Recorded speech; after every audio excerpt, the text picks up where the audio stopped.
Off of the All-State Sugar Bowl just moments away now in New Orleans. Coverage underway on ESPN Radio, TV, and the app. Georgia and Notre Dame with Carson Beck out after right elbow surgery. Gunnar Stockton makes his first career start for the Bulldogs. After a New Year's Day attack on Bourbon Street, plenty of extra security for this game. ESPN's Laura Rutledge. There's a shock amongst everybody, of course, here, as you might imagine, and both teams echoing the sentiment of being so concerned and worried for the victims of these attacks, as well as their families and anybody affected by it. Laura Rutledge at the Superdome in New Orleans. The Browns will start quarterback Bailey Zappi in the season finale Saturday against the Ravens. Dorian Thompson-Robinson, who started the last two games, will also play. From the NHL, Avalanche defenseman Keaton Middleton signs a 2-year contract extension that runs until 2027. And Michaela Schifrin is hoping to get back on her skis very soon. She crashed in Vermont 5 weeks ago. Hey, it's your resident Super Bowl champ, Chris Candy. Coming up Friday, the Steelers have lost 3 in a row. I'll tell you how I'm currently feeling about Mike Tomlin and Russell Wilson heading into the playoffs. It's Unsportsmanlike, 6 a.m. Eastern, right here on ESPN Radio, ESPN2, and ESPNU.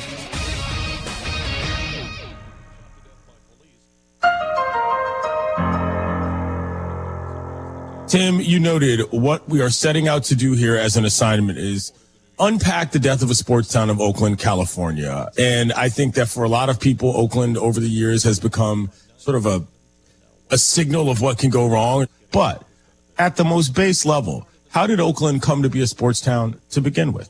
Well, as a professional sports town, Clinton, let's start with a building. Let's start with the Oakland Coliseum. This entire saga could be told through the point of view of this massive concrete on the side of Interstate 880 in East Oakland. It's kind of like if walls could talk, right? What would those walls in that ballpark tell us? And the irony is that the current terrible state of that ballpark is often used by owners and leagues as a big reason why 2 of those teams either have left or are leaving. But that building, weirdly, is the main reason that those teams came to Oakland in the first place. It was built to lure sports franchises, and it definitely worked. I mean, the Raiders were first in 1960. They were a founding member of the AFL. And, you know, the idea of the AFL was kind of like, airlines that fly into regional airports, right? You don't fly into San Francisco, you fly into Oakland. So that the AFL knew that they couldn't compete head to head in cities that had NFL teams. So they went to sort of satellite cities. Oakland was that team to counter the 49ers. But at that time, you know, the Bay Area was booming. This city was untapped potential. So it made sense. You know, the A's were next. It's kind of amazing that they stayed in Oakland as long as they have, because for the better part of that franchise's history, they have either threatened to relocate or claimed they were going to relocate or talked about going somewhere else just from the start almost. And I think, quick sidebar, people don't realize that franchise is the most moved in the history of the major leagues. Yes, and and the crazy thing is, it's all been for different reasons, and it's all been done by different people. But they came to Oakland, the A's did, in 1968, 10 years after the Dodgers and the Giants broke the West Coast barrier by moving to Los Angeles and San Francisco. And, you know, they came to Oakland the same reason that the Raiders did. And this booming city with this big old stadium that had no baseball team in it. Everybody knows that look of the Raiders playing football on a baseball diamond, but there's also the Warriors, who clearly did not play in the Coliseum, but they have their own specific history. They do, Clinton, and it is just intrinsically tied to those other teams, because the Oakland Coliseum Arena, as it was known, opened in 1966 on the same grounds as the Oakland Coliseum ballpark, but you know, it was this new modern facility that just completely outshined the Cow Palace, which is where the Warriors were playing in San Francisco. And in 1971, the Warriors moved to the Coliseum Arena, now known as Oracle Arena, and they became the Golden State Warriors.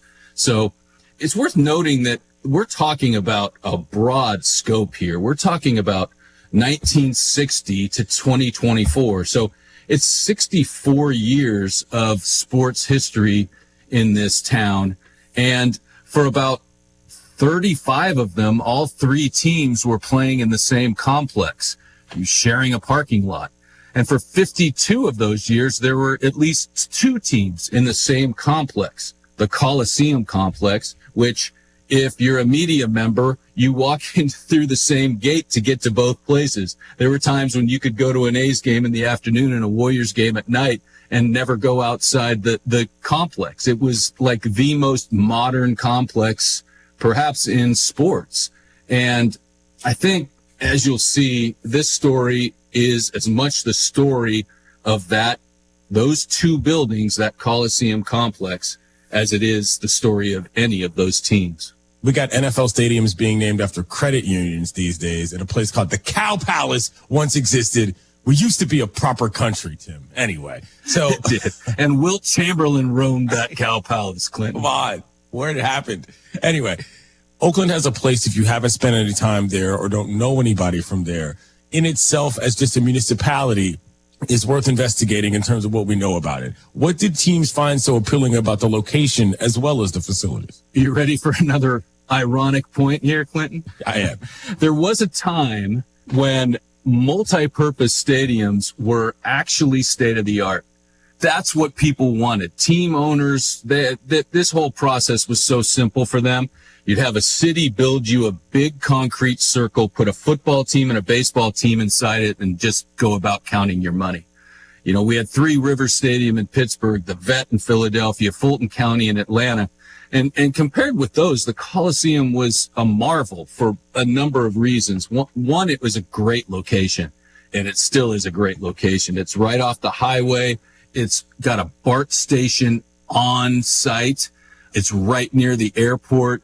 It's an economically vibrant region. And as an added plus, for a long time, there were iconic ice plant growing behind the outfield bleachers and unobstructed views of the beautiful Oakland Hills. And, you know, beyond that, the city and the county, which owned that property together, half each, they provided all kinds of support for these teams. So the owners had a government on their side, and they had this fan market that, you know, I like to say that Oakland is like a Smoky Jazz Club and San Francisco is like the Symphony Hall. And the people in Oakland, they didn't want to go to the Symphony. They wanted to hang out with, you know, with people that rooted for the A's and the Warriors and the Raiders and tailgated in the endless parking lot of the Coliseum. And, you know, they embraced this. And the other practical part of this is that if you have a ballpark that holds two different teams, you know, you save money. You don't have to build a football stadium separately. You have this built-in sort of cost savings with two teams sharing this complex. Riverfront Stadium in Cincinnati also on that list of places that, well, that was what sports looked like in the 70s and 80s to a lot of people. But all of that infrastructural stuff is great. But if there's no rings, if there's no trophies, it doesn't really matter. Can you walk us through some of the higher points, achievement-wise, of Oakland pro sports history, sir? Clinton, I give you 1974. Let's start there. The A's win the third of their 3 straight World Series championships. Rollie Fingers wraps it up, and the Oakland Coliseum explodes into ecstasy as the Oakland A's capture their 3rd successive World Championship.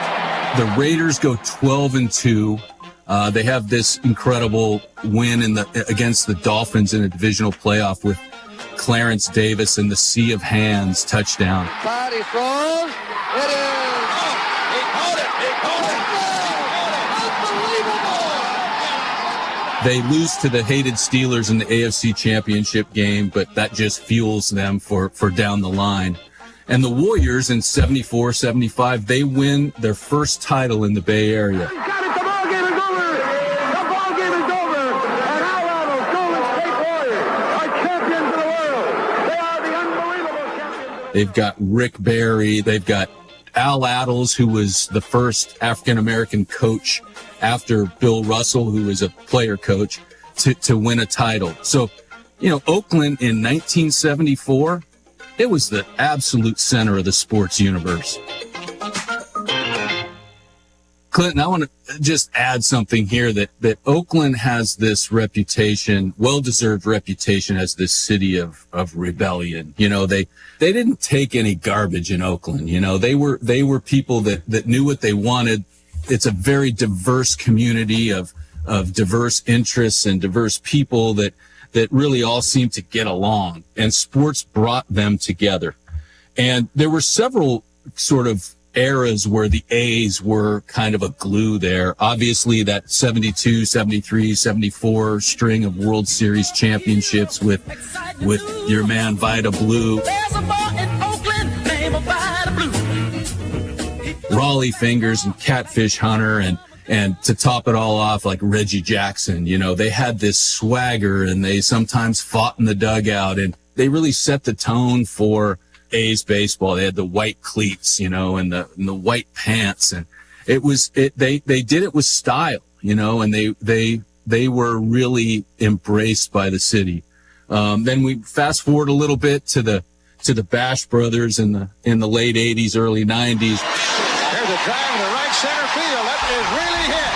It's well back, and there is home run number 100 for Mark McGwire. Mark McGwire, Jose Canseco, Dave Stewart. You know, there were incredible stars on that team. And then you had Oakland's own Rickey Henderson. Rickey goes, a pitch taken, he's going to have it. He does. Rickey Henderson, no contest, steals third base, jerks the bag from its moorings, and holds it aloft, representing number 939. I think he's a top 10 all-time baseball player. And Rickey was homegrown, and Rickey loved Oakland, and those teams went to the World Series 3 straight years and were favored each time, but only won one of them in 1989. That one is carrying, and back goes Mitchell, and it's a launching pad again tonight. It's a ground ball to the right side, speared by Phillips, flips to Eckersley. Yes, he's there in time, and the A's are the world champions.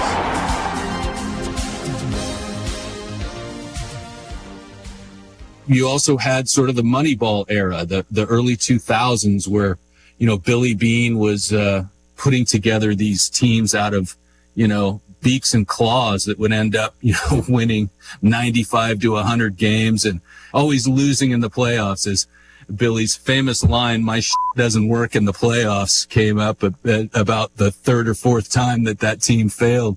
But there were good years, there were bad years, but these fans were loyal. They were loyal to all those teams. And, you know, for the purposes of our discussion right now, they were loyal to the A's. When that team won, people showed up. The Dubs era obviously was sort of the last dominance that we saw in the Bay Area of pro sports teams. It's hard to describe what that was like, not just for people from Oakland, but for everybody in the Bay. They were, until I still say, that is the best basketball team I ever saw with my eyeballs. Yeah, I think the word that makes it is is team. Curry with the hook pass to Thompson. They work it around the That first iteration of the Splash Brothers, they were so rhythmic and graceful and shared the ball.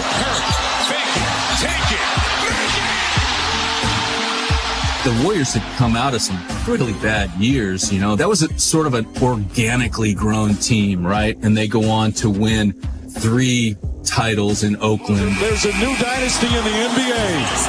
The Golden State Warriors champions once again, back-to-back titles, 3 in 4 years, and the latest with a sweep. They just had that city in the palm of its hand. Oakland, I think above all, if you wanted to categorize it as a sports town, you'd first and foremost say it's a basketball town, and it's a very smart basketball town. That arena was filled with people that didn't look like the arena across the bay does now. You know, people could afford tickets, and people that just were that loved basketball more than they loved, you know, taking selfies of themselves next to the concession stands. I mean, these people, they always cheered at the right time. They always booed at the right time. You know, it was a party every night. Curry again.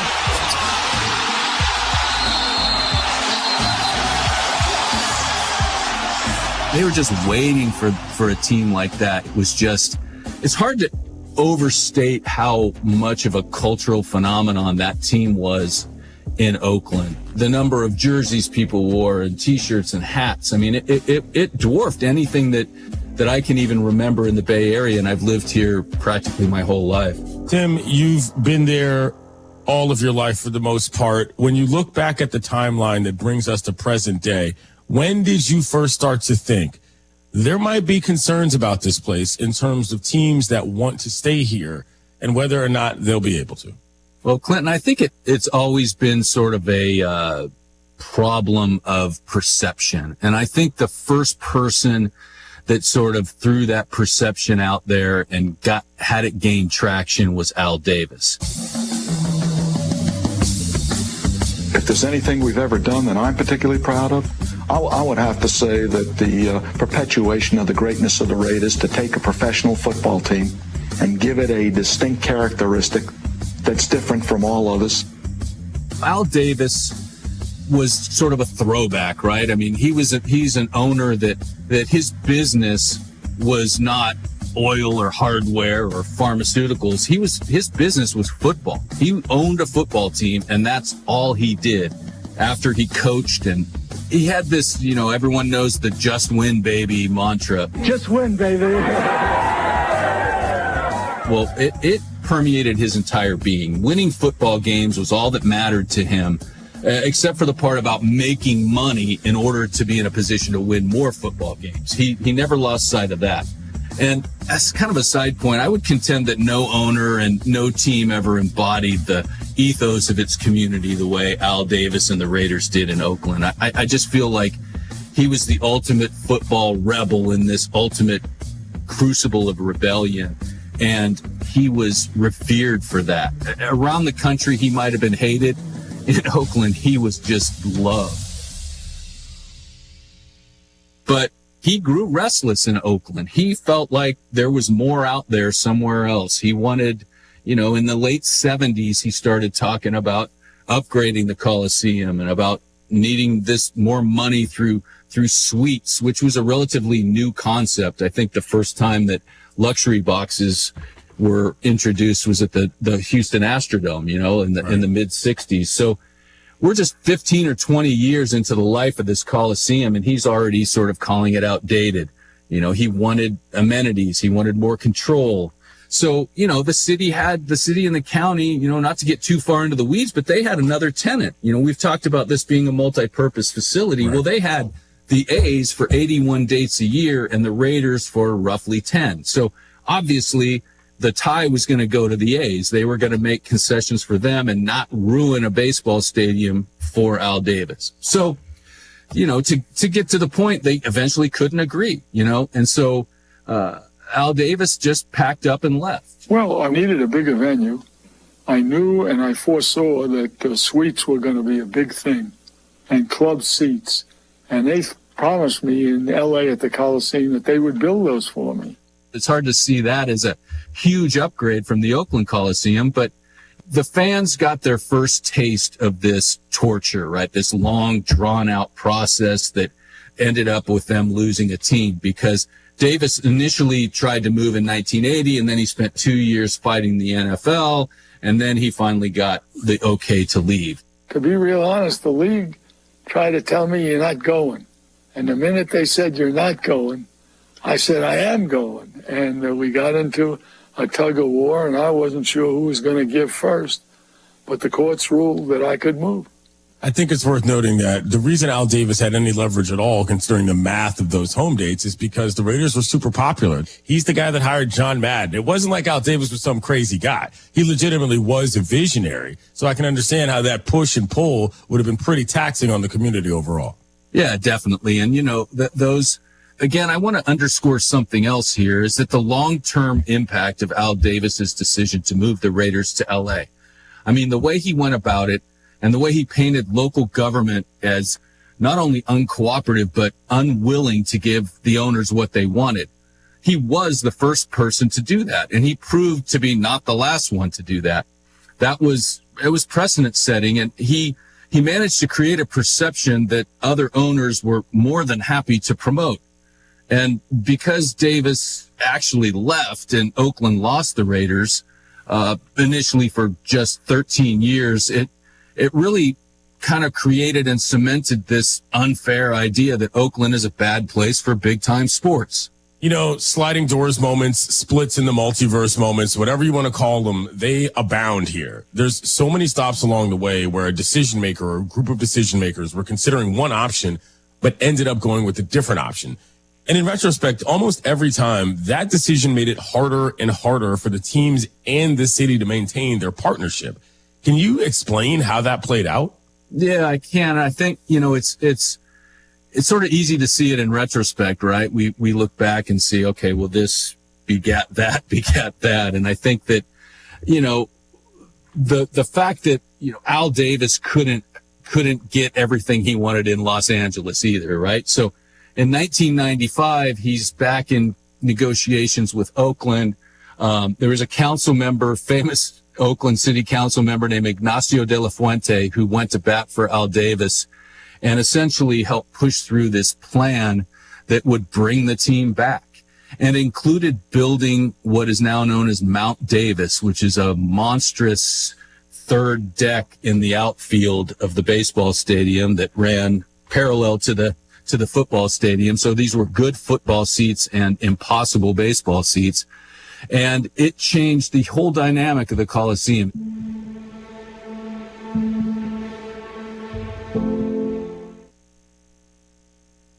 Texting enrolls you in a recurring automated marketing text messages. Consent not required to purchase. Message and data rates may apply. The team's looking good this season. I think so. Man, I miss playing football. Being young with unlimited energy to burn. Ever since I turned 40, I just can't find that fire I used to have. Think it could be lower testosterone? What do you mean? All guys lose their edge when they turn 40. The body has less testosterone. That's why I take Nugenix Total T. I've heard about Nugenix. That really works? Since I started taking Nugenix, I'm lifting like when we played for Coach Carter. I feel more energized at work. It's even spiced up things between me and the missus. Are they still giving out complimentary bottles for people to try? Yep, send a text. It's that easy. Text LIKE to 42424 right now for your complimentary bottle of Nugenix Total T. It's the #1 selling testosterone boosting brand at GNC and Walmart. Do it now and they'll also send you a bottle of Nugenix Thermo X, their newest, most powerful fat burner ever, absolutely free. Text LIKE to 42424. That's LIKE to 42424. These statements have not been evaluated by the FDA. This product is not intended to diagnose, treat, cure, or prevent any disease.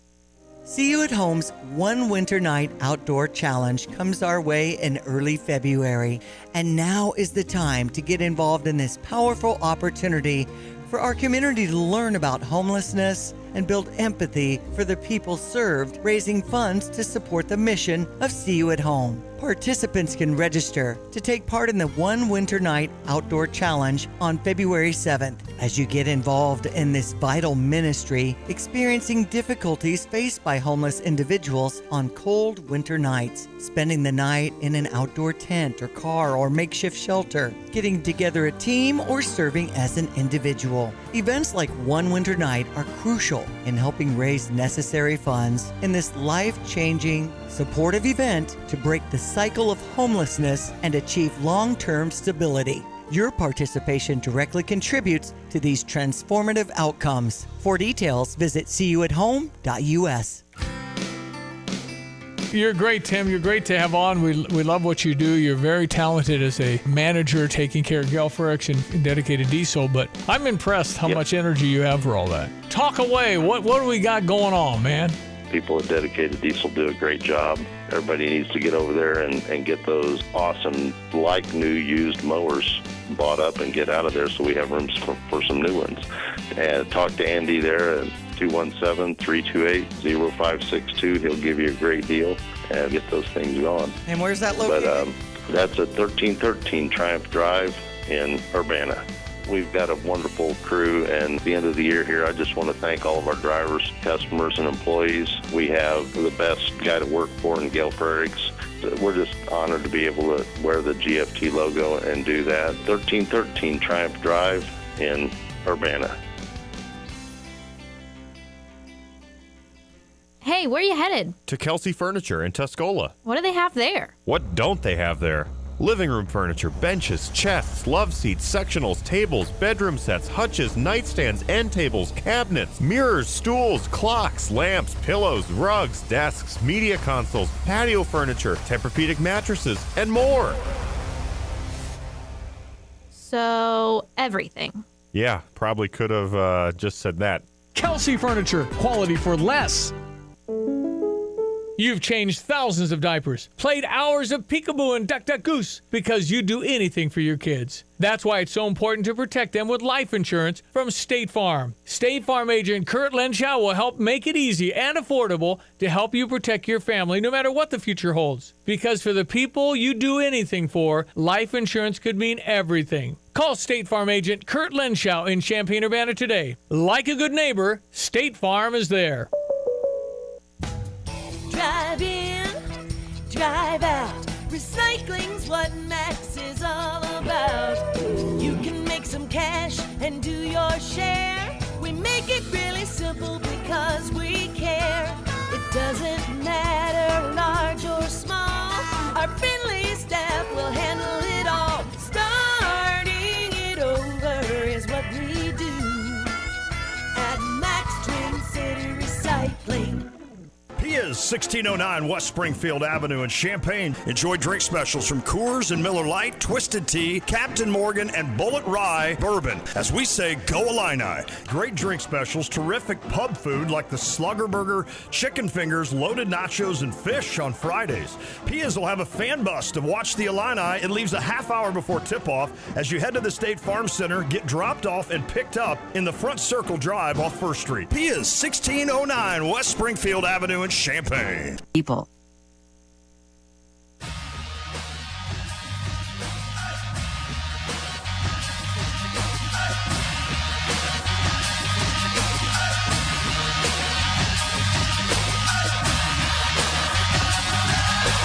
This is SportsCenter. I'm Doug Brown. The All-State Sugar Bowl, after a one-day delay, is now underway on ESPN Radio, TV, and the app. Less than 5 minutes played. Notre Dame and Georgia are scoreless.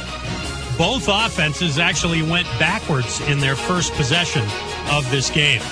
Ohio State has outscored its first two playoff opponents 83-38. ESPN's Dan Orlovsky. The Michigan loss was the best thing that happened to Ryan Day in Ohio State. Because, and you got to give Ryan Day endless credit, the refocusing, the regrouping, the resetting. It's also the reason why it was so noisy after the loss. Because you're sitting there going, wait, this team got beaten by Michigan like that? Dan Orlovsky on Get Up. ESPN's Shams Charania reports Pistons guard Jaden Ivey has a broken left leg. He'll be out at least a month after getting hurt last night against the Magic. Ivey having a breakout year, averaging almost 18 points a game. The 16th franchise in the NWSL is awarded to Denver. They will start play next year.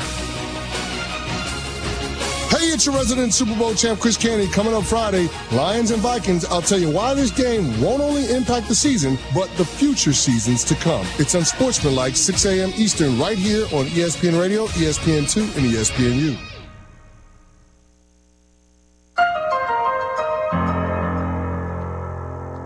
You know, I mentioned earlier about what this ballpark looked like before, and there were the ice plants I mentioned and the views of the hills, but let's put a little bit finer point on it. I want you to try and picture what this looked like.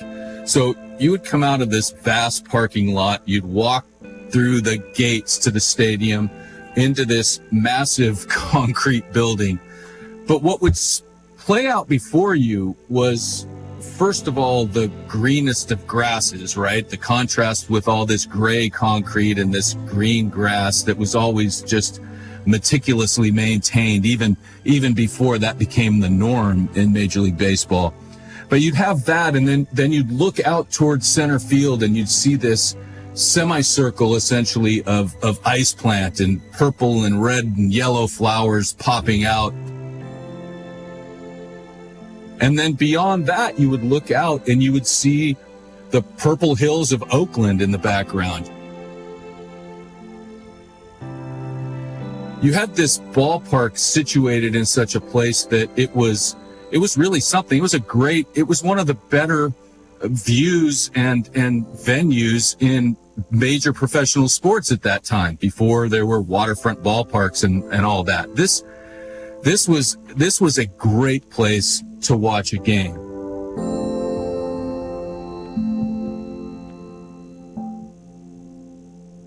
And then Mount Davis was built, and that view was completely obstructed, completely lost. And this was all happening. This was being built while the A's were actually playing.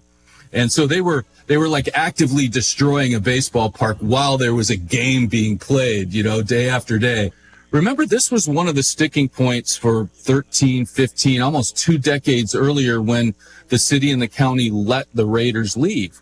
That there was always this discussion about capacity and how they would get it, but they didn't want to destroy the ambiance for baseball. A decade later, they caved. The city caved into Al Davis, and they lost a baseball stadium that was always comfortable and welcoming. Al Davis got his luxury suites, he got bigger capacity, but he destroyed the park in the process. But Clinton, as bad as that was, the bigger problem was the financial aspect of this. The city and the county, which again each owned half of this property, they took out giant loans to pay for the construction of this. I mean, we're talking $350 million when it was all said and done. And they were doing that because they believed the projections that they got from Al Davis and the Raiders that said all these new seats would bring in big increase in revenue, and for both the team, of course, and for the city. But, a key part of this was something that was relatively new at the time, which was personal seat licenses or PSLs. This was like a new sales strategy teams started using in the 90s. And what it meant was that you had to essentially put money up, as a lot of money, as much as $4,000 per season, just for the right to be a season ticket holder. So that was this newfangled way that these teams decided that they would be able to raise money and get a lot of it up front. But the problem is that only works if everyone buys in. It's a supply and demand, right? So if you create this 75,000 seat stadium and you can only sell 40,000 seat licenses, then you've got 35,000 seats that are going at single game prices every week. Who's going to buy that personal seat license after that first year when they know that they don't have to? They can go to every game without doing that. And you've still got these fans who are jaded. This team had left once before, so it was doubly hard to convince these people to fork over this much money up front for a product that they weren't sure was committed to them. So quickly, just to recap, the ambiance of the stadium has been ruined. And in the process of ruining that ambiance, the city and county have put themselves in a huge financial hole. Knowing that, Tim, it's not really hard to imagine how this all goes south. No, that's absolutely right, Clinton. And the thing we have to remember is that local government, they didn't have to do any of this in the first place. They signed up willingly into this project. And I think they did it because they felt it was their one chance to revise history and return Oakland to what they felt was its rightful place as the home of 3 major professional sports franchises. But, when they signed on, they did it because they believed what Al Davis and the Raiders were telling them about this windfall that was going to fall from the sky, literally from Mount Davis. And I would imagine in retrospect that many of them wish they'd been a little more skeptical and done a little bit more research on those projections, but they weren't and they didn't. But, let's look and take stock of what this means for what would come next. The city and county had to pay $20 million a year to retire that debt. Back back when they were really in bad shape, both financially and at such a loss with this stadium, I mean, they had to cut essential services in the city, like police and fire, like really essential stuff to make it happen. And that means that they obviously didn't have any extra money sitting around to pay for the next stadium idea that came from the next disgruntled owner down the line. So you've got the ballpark that people don't like because you've ruined it. How do you think that's going to work out when they start complaining that the ballpark is the reason people don't buy tickets and come to games? I mean, when they start saying that without a new stadium, they can't compete with other teams in the league, then what's going to happen? The commissioner of baseball is questioning again whether the A's can stay in Oakland. It just doesn't look like it's going to happen. I'm not positive. It's looking more and more like the deck is stacked against the Raiders staying in Oakland. How many times can I tell you that we're trying to stay in Oakland? How many times can I tell you that? We want him to sell the team to a local owner that's going to invest in the community and in the team. They basically blackballed us. They issued an internal cease and desist all communication. Oakland Police Department escorted me out of the stadium. They basically fucked with the completely wrong group and the wrong fan base.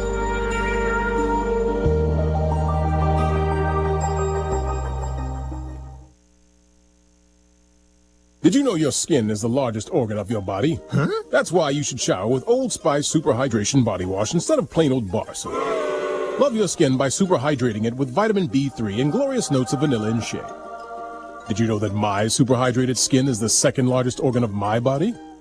The first is my heart. Old Spice. Men have skin too. Old Spice Super Hydration Body Wash. 24/7 renewing moisture. With daily use. FX's Say Nothing. We thought joining the IRA was the noblest thing a person could do. Northern Ireland, 1971. They could beat us, they could shoot us, but the one thing they could never get us to do was talk. Based on the true story and the New York Times bestseller. You were taught that you were fighting in the name of the people. And I think people should know that it's all lies. FX's Say Nothing. All episodes now streaming on Hulu. Take charge of the years ahead with a smart, sound investment strategy and business succession plan. Busey Bank's business and wealth management experts help you envision your best future with powerful insights and proven strategies. Building business and growing wealth since 1868, Busey Bank, proud to be the official bank of the Fighting Illini. Member FDIC. PDR Automotive has now been serving the Champaign-Urbana area for over 50 years. To give you some perspective, 50 years ago ended the U.S. involvement in the Vietnam War, and it was when Secretariat won the Triple Crown. So what does that mean for you and your vehicle? Whether you need a carburetor overhauled or your new vehicle computer system diagnosed or programmed, PDR Automotive has the experienced, knowledgeable staff that can handle all your automotive needs. Online at pdrauto.com, they are what's best for your truck or car. They are PDR. Salt and Light could really use your help. My name is Nathan Montgomery, and on behalf of myself, our board, and the rest of the team at Salt and Light, we are asking you to consider supporting the life-changing work we do every day. Our board members have pledged to match all donations to up to $58,000 because they believe so strongly in the impact happening through Salt and Light. We need your help to change lives and transform our community.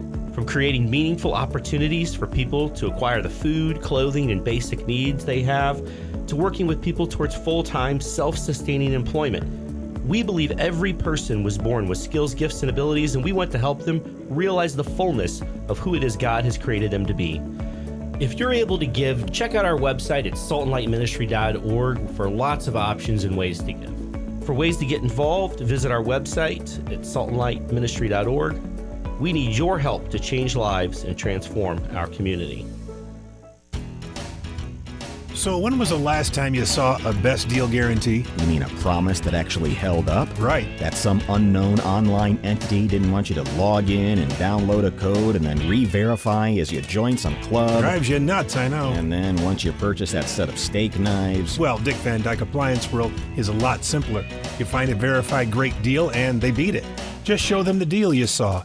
A newspaper clipping or the online cart price will do, and then you're good. At Dick Van Dyke Appliance World, it's one of those instances where you see a best deal guarantee and you get the best deal. This is Dennis Rieken, chairman of Dick Van Dyke Appliance World. Our exclusive 10-year protection plan comes free with most appliance purchases. Whether it's a GE, Whirlpool, Frigidaire, Bosch, or any of our 30 brands, I guarantee we will beat any competitor's deal. Wow! Dick Van Dyke Appliance World. When you buy from us, you get the whole store. Illinois basketball season is underway. Single game tickets to see your Fighting Illini at State Farm Center are on sale now at fightingillini.com. Great seats are still available. Lock in your tickets for big games against Big Ten opponents before they're gone. Don't miss your chance to see the winningest team in the Big Ten Conference over the last 5 years. Be part of the atmosphere and get tickets at fightingillini.com. That's thefarmersdog.com/trial50. Life insurance. Why are you putting it off? Can't afford it? Too much hassle? Think you don't need it? There's lots of excuses for putting off life insurance. But if you weren't there, who would pay the mortgage and other bills? With Ethos, you could be covered in 10 minutes and boom, family protected. Ethos, fast and easy online term life insurance. Up to $2 million in coverage with no medical exam. Some policies as low as $1 a day. Answer a few health questions and get your free quote at getethos.com. That's getethos.com.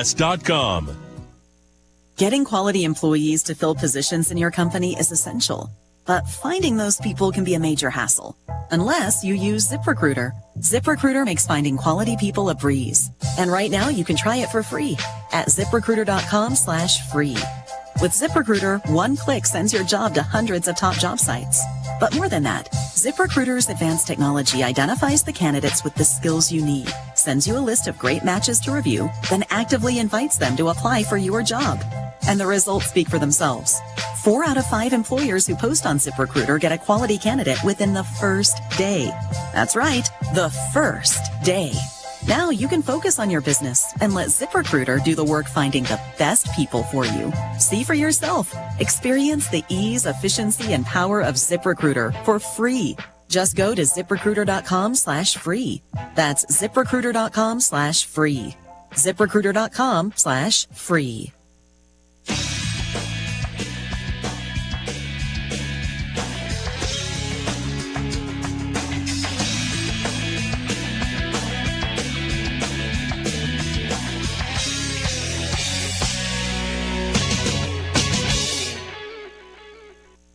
This is ESPN Daily.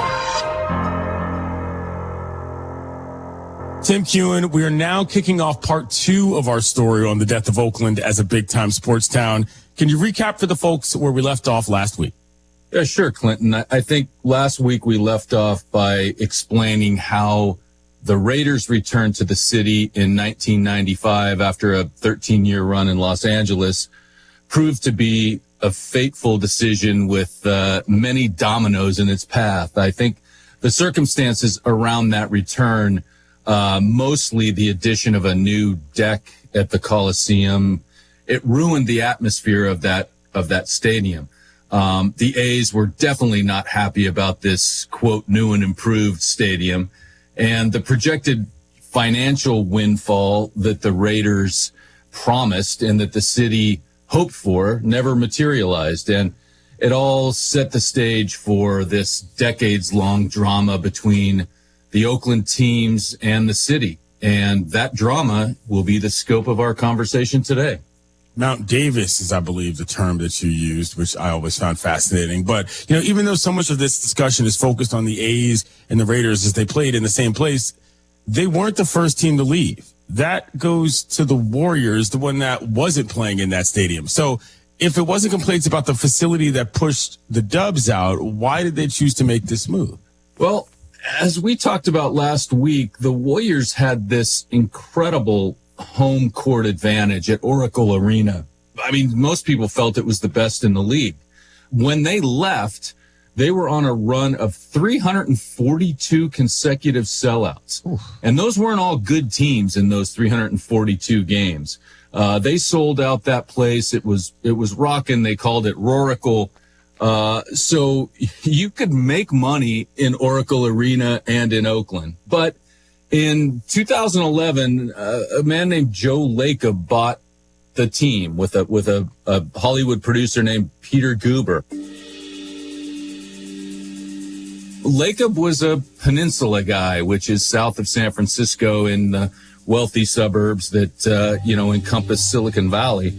And he was not an Oakland guy. And it only took him 18 months after he bought the team to announce plans to build a new arena in San Francisco. And, this is not this iteration of the Warriors that we see now. This was 3 years before Steph Curry and Klay Thompson and Draymond Green won their first championship. There were other factors involved. San Francisco didn't have this kind of big arena. And so that was kind of this parallel thought in his mind was like, hey, I can build something there and it will serve this purpose for one of the most iconic cities in the world. To be honest, I think Joe Lacob underestimated the impact that moving that team, as they say, 8 miles from Oakland to San Francisco. I think that they didn't get the cultural impact of that move and what it meant to the people of Oakland. They felt that the proximity to Oakland was going to sort of allay some of those fears or some of the retribution that they would get. But they still got plenty of it. For fans, it's officially the end of an era. The Warriors now a San Francisco fixture. Why do they have to leave Oakland? Oakland is still very much a part of who the Warriors are and what they represent. They lose this team, and a team that's done very well and that a lot of people have been able to rally behind. It's just kind of sad. The fact that they have been so successful has really alleviated some of that, though. It's hard to be mad at a team that keeps winning the way they have with Steph Curry. It's too bad, too. We could almost do a whole breakout on Oracle alone because that was such a strange confluence of events. As a team that good in that place, and that's when you decide to go. I don't know how you missed the mark on understanding culturally how you messed that up, because even from the outside, it was clear what an advantage that building gave that team, never mind what it meant to the community. But the Warriors announced in 2012 they'd leave. It took 7 years for Chase Center to get built and for that move to go through. In the meantime, the Raiders, as we noted before, Al Davis was probably the biggest reason for the construction of that grandstand. And you mentioned earlier turning the Oakland Coliseum into an albatross from what was a nice baseball facility. So in 2011, Al Davis passes away and his son Mark takes over the team. That guy is a singular character in the least, from the haircut to the outfits to the look of where he lives. How would you describe him to people who are not in Oakland? Well, Mark Davis was, first of all, always defined as Al Davis's son, right?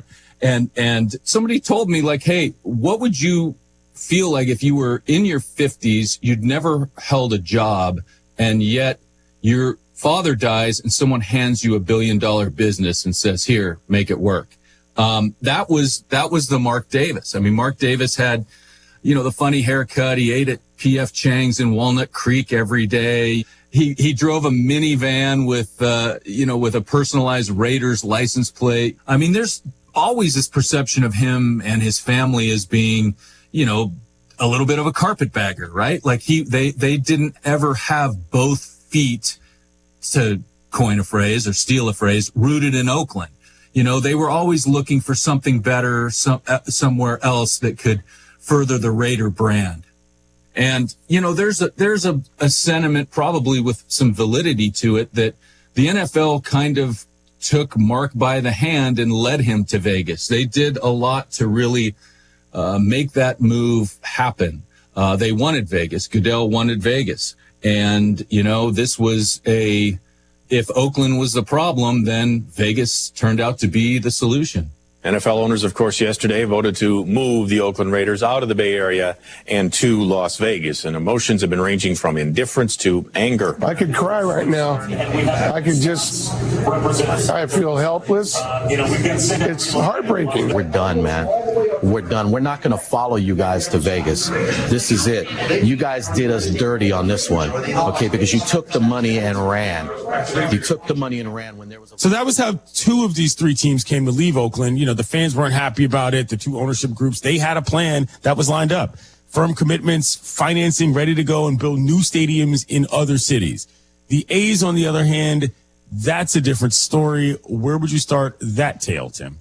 Well, Clinton, I think the most compelling story of the Oakland Athletics lies far away from owner suites and, negotiating tables and city council meetings. So I'd like to refocus this story where it belongs, which is in the stands, and take a look at what it was like to be an Oakland sports fan through this decade or 2-decade state of sports purgatory.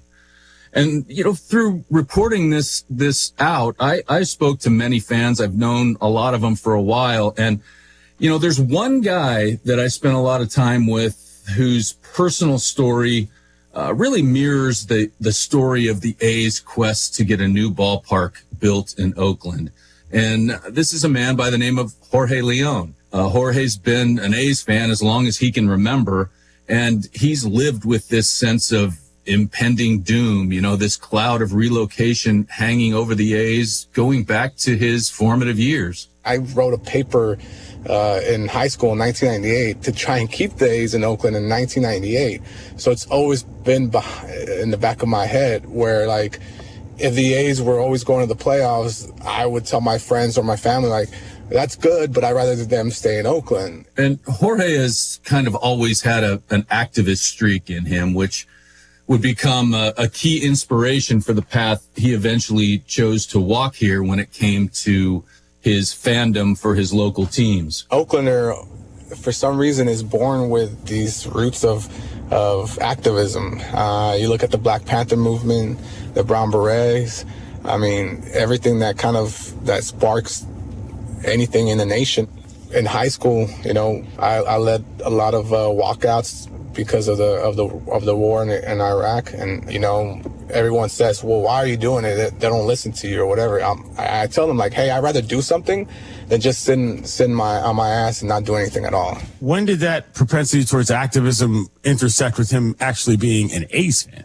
Well, I think that, Jorge started looking at what was happening to his team and to its fans. And one aspect that I think kind of galvanized his activism came in 2005 when the A's were sold to Lou Wolf and John Fisher.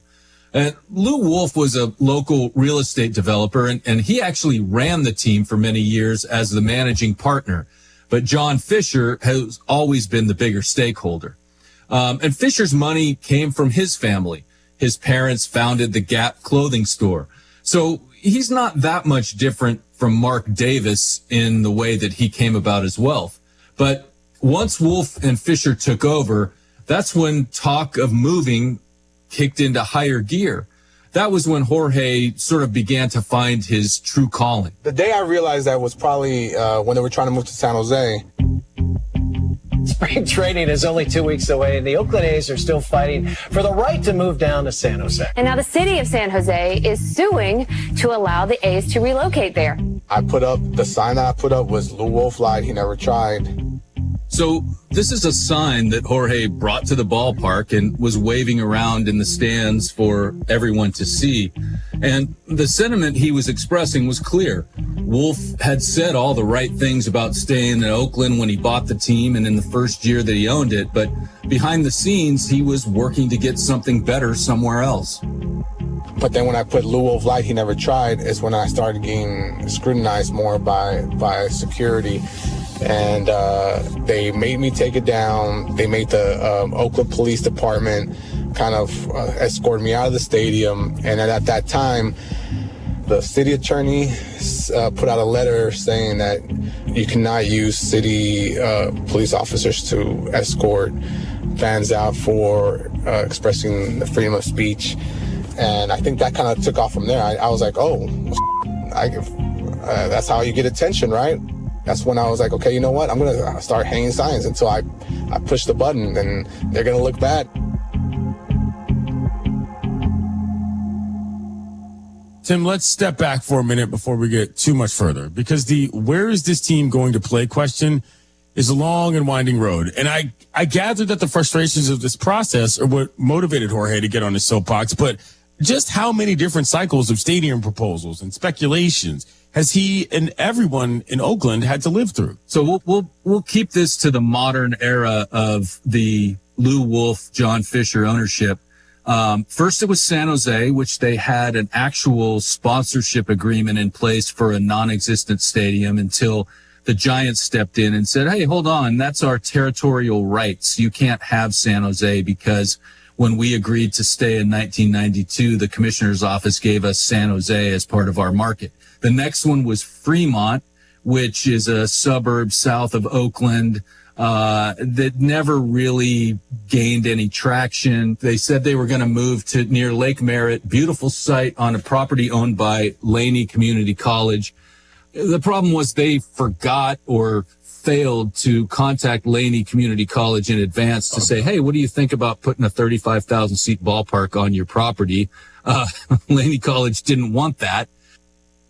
Adam Schefter here with Vivid Seats. We've got some late-breaking news coming out of the stands. According to multiple sources, Vivid Seats fans are scoring rewards on every purchase and at a rapid pace. Obviously, these rewards are a game-changer, and coupled with their MVP-worthy ticket selection, why get tickets anywhere else? Don't drop the ball this season. Shop with Vivid Seats and earn rewards on every ticket. And as the official ticketing partner of ESPN, Vivid Seats is offering you $20 off your first $200 ticket purchase with code Schefter. That's code Schefter. Lowe's knows how to help you save time and money, no matter the job. That's why we can deliver supplies to your job site as soon as same day, so you have more time to get the job done. Because when you need it fast, we've got you covered. Lowe's knows pros. Valid on eligible in-stock orders and select zip codes, placed by 2 p.m. for same-day delivery by 8 p.m. Subject to driver availability. Fees vary based on purchase. More terms apply. See Lowe's.com/same-day delivery for details.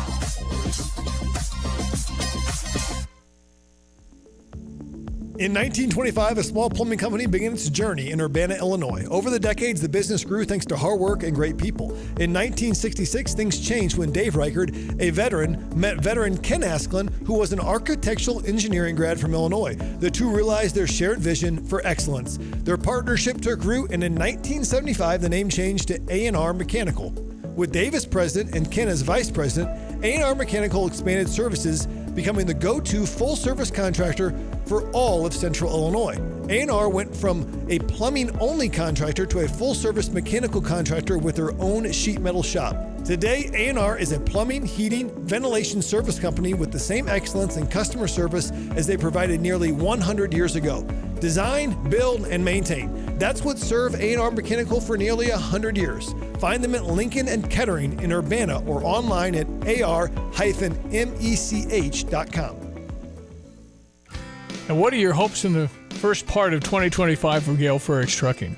Well, we're going into the year in great shape. We've got a full roster of drivers. Everything looks good. We've got some exciting opportunities with some new customers. And we have a customer that had a special need to get 2 loads in Georgia on the day after Christmas. So we've got 2 drivers. Donna put the word out and said, hey, we're not forcing anybody. If anybody wants to go or they're gone, or any single guys want to take off, make some better money that week because it's a screwed up week anyway. And 2 guys stepped up, and their family Christmas, they're having it on the weekend because they have relatives and family members that do have to work or something during the week. So they had it on the weekend. So they said, hey, I'll go so the other guys can be home with their family. Well, doing a great job, and Happy New Year, my friend, and always a pleasure. You all and your families have us a Happy New Year, and I'll talk to you next year. Thank you, Tim. Tim Onstop, pitmaster extraordinaire, Gale Frericks Trucking, and dedicated diesel. Good morning, First Federal Savings Bank. How may I direct your call? Speak with friendly, real people during lobby hours. It matters when you call First Federal Savings Bank of Champaign-Urbana. A real person located at the bank. Not a recording answers your call during lobby hours. Personal, friendly service makes a difference. 217-356-BANK. Thank you for calling. Have a great day. Rated 5-star superior by Bauer Financial, Inc. Fast, friendly, and local with local loan decisions and underwriting. If you're not already banking with us, give us a try. We think you'll love it here. Member FDIC, Equal Housing Lender. NMLS 435120. Honest, professional, and affordable. That's what you get from Classic Plumbing and Air. Done right, guaranteed. I'm Ty Rogers. I'm a basketball player from the University of Illinois. Juke out the competition and cross over to Classic Plumbing and Air. Take a shot and call it Classic Plumbing and Air. At Classic Plumbing and Air, it's done right, guaranteed. We care about your air. So if you need help with your heating, air conditioning, or plumbing, connect with Classic Plumbing and Air at classicplum.com.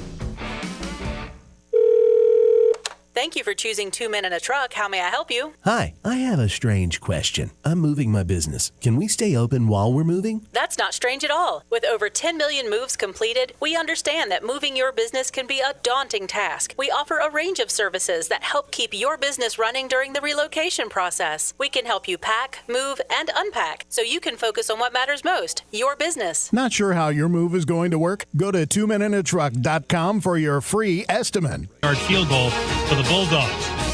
The team that wins this one will play Penn State in the Capital One Orange Bowl next week. After Wednesday's attack on Bourbon Street, Louisiana Governor Jeff Landry says there's an unprecedented security presence for today's game. ESPN's Mark Schlabach. Security measures similar to Super Bowls here with multiple checkpoints going in, checking fans' tickets and then security screenings and everything else closer to the dome. Mark Schlabach, coverage of the Sugar Bowl on ESPN, also ESPN Radio and the app. And on ESPN, that game will be followed by Ole Miss and Duke in the TaxSlayer Gator Bowl.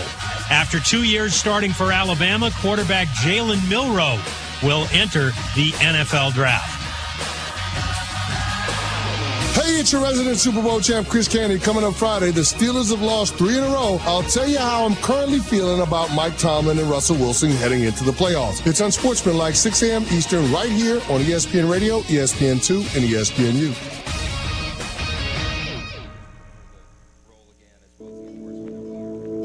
Previously on ESPN Daily. The A's are focusing on a move to Las Vegas. It just felt too immediate. It was not how it should have been presented to the mayor. It is disrespectful to string the city along this way. We've spent the last 2 Tuesdays chronicling the death of a sports town. First it was like sadness, and then it was kind of anger, and then it transpired to kind of more activism. The crowd goes silent and now getting very loud at the Coliseum.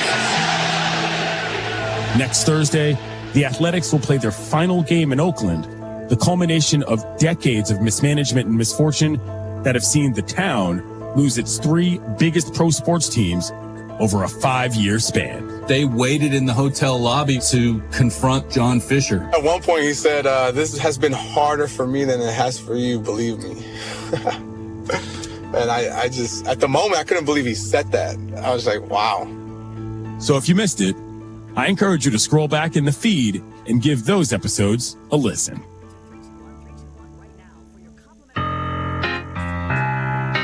But today, we set aside all the drama between owners and executives and commissioners and politicians, and we put the focus where it belongs, on the memories and the emotions of the fans in Oakland who will soon be left behind. I've met the majority of the friends that I have today through the Coliseum. It's our home. This is all we have.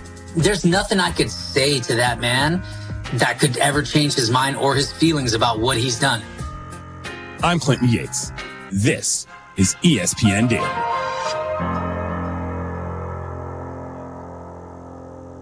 Tim Kewen, today it's Death of a Sports Town Part 3. And before we get into it, let's remind the folks where we've been. Could you please give us a quick recap of our first 2 episodes, sir? Sure, Clinton. I think we've established a few things already. For one, when you look at the details of how and why the owners of these 3 teams, the Warriors, the Raiders, and the Athletics, have left Oakland or are leaving Oakland, nothing about it was preordained.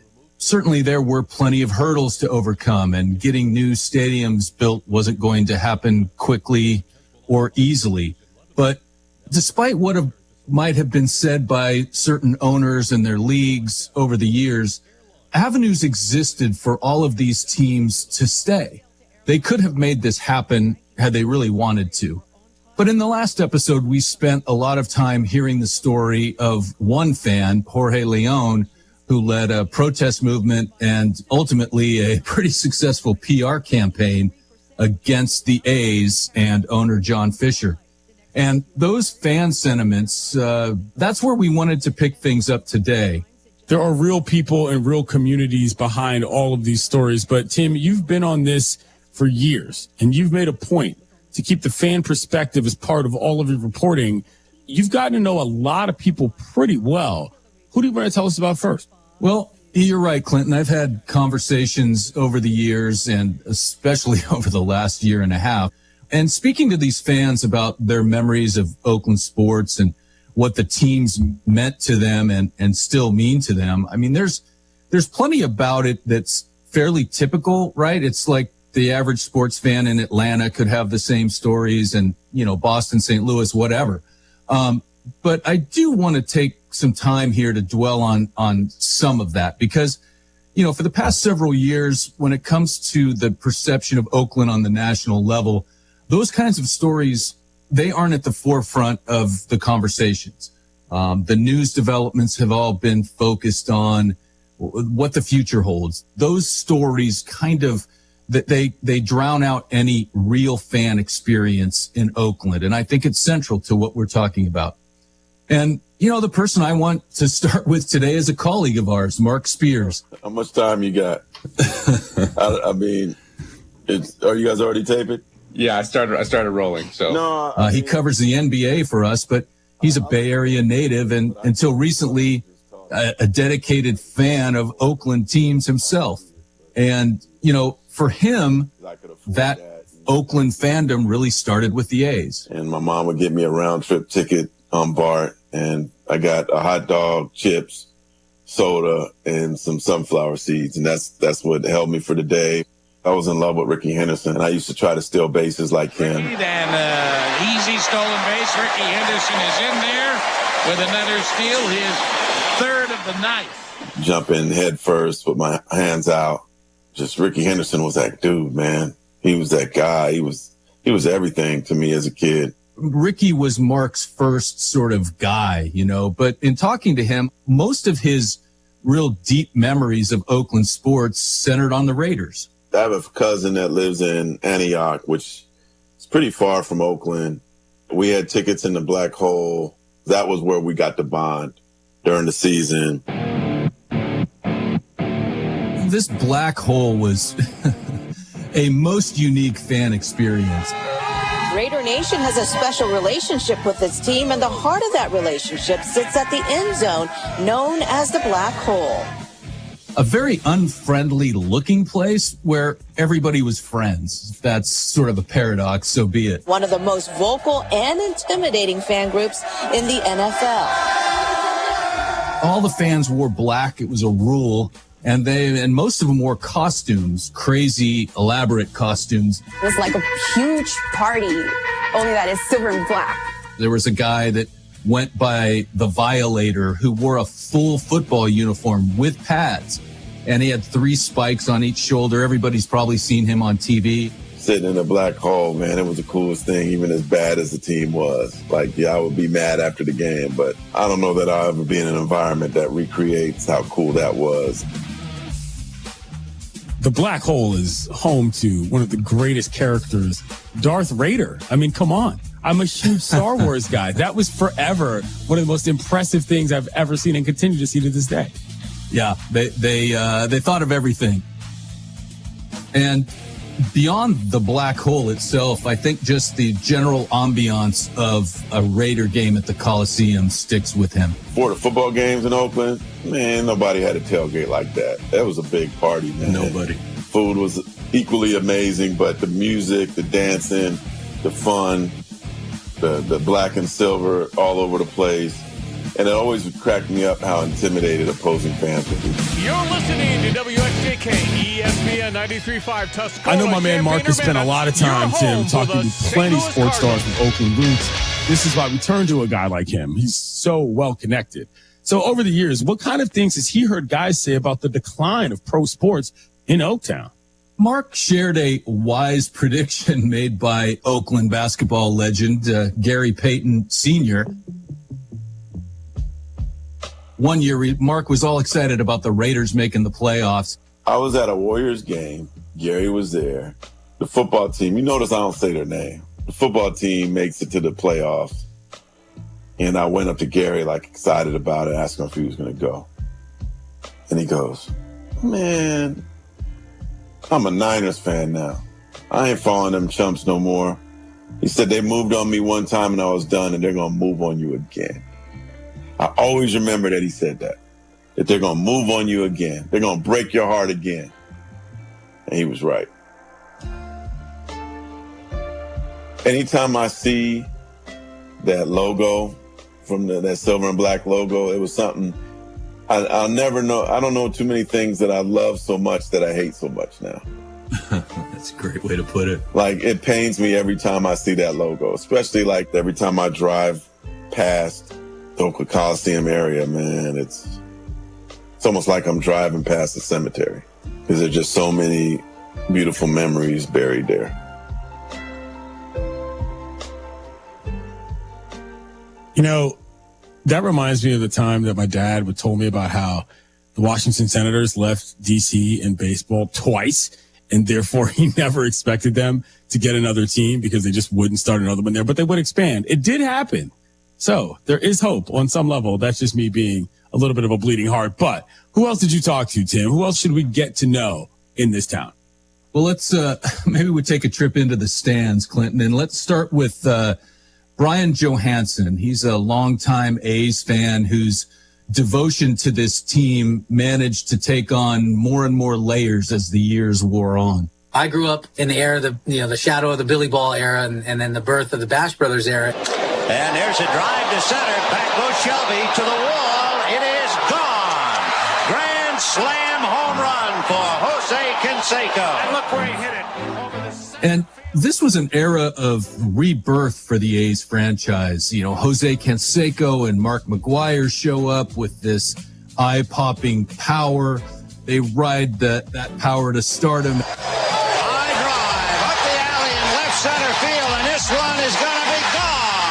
Home run, McGwire. It was just so infectious. The green and gold and the white cleats and the wedding gown whites. There it goes. Long drive, left field, home run, grand slam.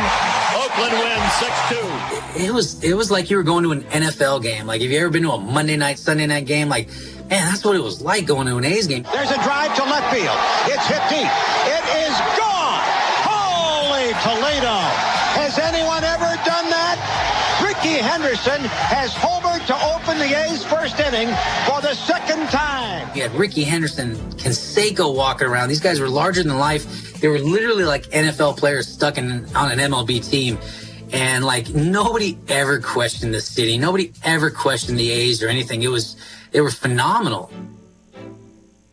Brian's fandom started taking on like almost an outward appearance. He was loud, he was brash, and then his profile got raised to another level one night in September of 2019. A's are playing the Tigers, second inning. Ramon Laureano comes to the plate. So Profar with a hit, 2 on and 1 out. The Laser is back. He'll get a nice ovation. Batting in the 8th position, center fielder, number 22, Ramon Laureano. He was out on injury for like a month, and we were leading all of baseball in hit by pitches, and he comes back. First at bat, he gets hit with a 95, 94 mile an hour fastball right in the back. Brown at second, Profar. That hits Laureano. He throws his bat down, and I immediately stand up in my pin-covered vest looking like an idiot, and I'm screaming, "What the f***?" And I'm yelling at the top of my lungs. The TV cameras catch Brian standing up with this pin vest on. You can read his lips. He's yelling, "What the blank?" And that became a very popular meme. 79. H by P. That's how many times the A's have been hit by a pitch, and that is the most. Some random guy on Twitter said, "Hey, can I get this specific WTF graphic on a shirt?" So we figured out how to make a website. We figured out how to make T-shirts. And next thing you know, we were making designs after designs after designs. And in 2019, a New York Times writer and a friend of Johansson's dubbed the Coliseum baseball's last dive bar. And hey, from WTF to LDB, a rebrand was born. We rebranded as Last Dive Bar. We started working with players. And then when we made money, we were just like, what do we do with this? And we ended up donating everything back to the A's Community Fund, their affiliated charities. Their website's hilarious. I mean, Last Dive Bar sells T-shirts. They sell sweatshirts and pins and shot glasses and Christmas ornaments that depict iconic Coliseum features or moments. Everyone knows that there was supposedly a possum living in the visitors broadcast booth a couple years ago. The Mets announcers made that famous. When our tech people walked into the booth reeked so badly of possum leavings that an executive decision was made to move us to this booth. So there's a Rally Possum T-shirt, and there are others that are like the origin of his meme, a little less family friendly. Yeah, as in it's bathroom humor. What is it, Tim? Well, Clinton, have you ever heard of a urinal trough? Yeah, I'm familiar with their work. I have been to a couple different stadiums in my life, including when I was a kid. Very traumatic experience. By the way, the urinal troughs wouldn't be a bad band name, you know? So they've become one of the symbols of this aging and dilapidated facility. And, you know, among diehard fans, like if you know, kind of, everyone's had a trough moment, right? Correct. And Brian did not hold back in explaining just his own experiences of many experiences at the trough. The first time I ever saw a man's genitalia outside of my father was at the Coliseum in front of a trough. I'm like, 3 foot, 4 foot, nothing. I'm looking over and I just a row of wieners. And I'm like, oh my, I was traumatized. Like every man from like an A's fan or a Raider fan has an experience at the trough. Like, oh man, the trough is just, it's mortifying, but then it like literally brings back so many memories of just like being in fear of going to the bathroom. You know, at some point with selling, this gear, he kind of realized, hey, we need to get the troughs on some shirts and on some merch. I was like, man, how funny would it be if we just took the trough and put that on a t-shirt? We ended up making pins, and that's actually our second best selling design. If it's ever a possibility that we can take anything out of that place, like I would love to put a trough in my backyard, put some flowers in it. Okay, baseball's last dive bar, though, it's not a real place. It's a merchandise and apparel company that Brian started. And these are relatively common at this day and age in terms of various fan bases. But the relationship between these kind of companies and the actual squads that they support is a very wide spectrum. Some are partnered. Some are kind of constantly working that conflict between what's technically legal from a trademark standpoint and what's not. In the case of LDB, how did that go? Well, for quite a while, it was great. They partnered with the team on charity fundraisers, like they had bingo night at the ballpark, I think once every homestand. They created T-shirt and gift designs for like special events. One notable one was Stephen Vogt's retirement ceremony. They had commercials for Last Dive Bar on the team streaming broadcasts. These are all things that the A's either commissioned us to do, worked with us on, but however paid for every single one of these. But according to Brian, this relationship began to fray when his company sought legal protection for the Last Dive Bar brand and their designs. They wanted to trademark baseball's Last Dive Bar, but Major League Baseball objected to their use of the word baseball. And in the end, to make kind of a convoluted story a little bit less so, Brian and his partners ended up becoming Last Dive Bar without the baseball. But he felt through this whole process that the A's, who he had partnered with and raised money for, didn't do enough to vouch for them with Major League Baseball. And I mean, as Brian tells it, the A's basically froze out Last Dive Bar. And Last Dive Bar in turn went from friend to adversary. And then within 6 months of this whole saga playing out, the A's announced their deal with Las Vegas. Even after that, after we got burned by them, we're still like, oh man, we were like having a hard time turning heel. And then when we turned heel, it was like, that's it. Our creative juices, we just were clawing our way through everything. This is where Brian's story starts to dovetail with that of Jorge Leon, the activist fan that we profiled in our last episode. Right. Since Last Dive Bar had done these collaborations with the A's, they had some strong relationships with people who worked for the team. And, I don't know who exactly Brian was speaking to within the team, but I've heard plenty of people say that some team employees are just as upset about the team leaving as the fans are. And so Brian started working his contacts and got all this inside information that kind of helped him kind of wage a PR war against the team. And, as we discussed last time, by the time we get to June of 2023, when the reverse boycott happened, Brian is fully aligned with Jorge and these fellow fan support group activists. They basically f***ed with the completely wrong group and the wrong fan base. The reason we wanted to share this part of Brian's story is that, it illustrates the way people perceive this franchise as operating, the way they've treated fans, and really the way that it changed on April 19th, 2023, when the A's informed the city they were moving to Las Vegas. But the roots of this go back even further. The John Fisher ownership group has really alienated fans for quite a while. The lowest payrolls in the league, doubling season ticket prices, not paying your minor leaguers, reposting a GoFundMe for one of your coaches, minor league coaches that was dying of COVID when that was really big, literally feeding players Firefest sandwiches. The list goes on and on and on of what John Fisher's done. So fans have felt sort of put upon by this ownership group for quite some time.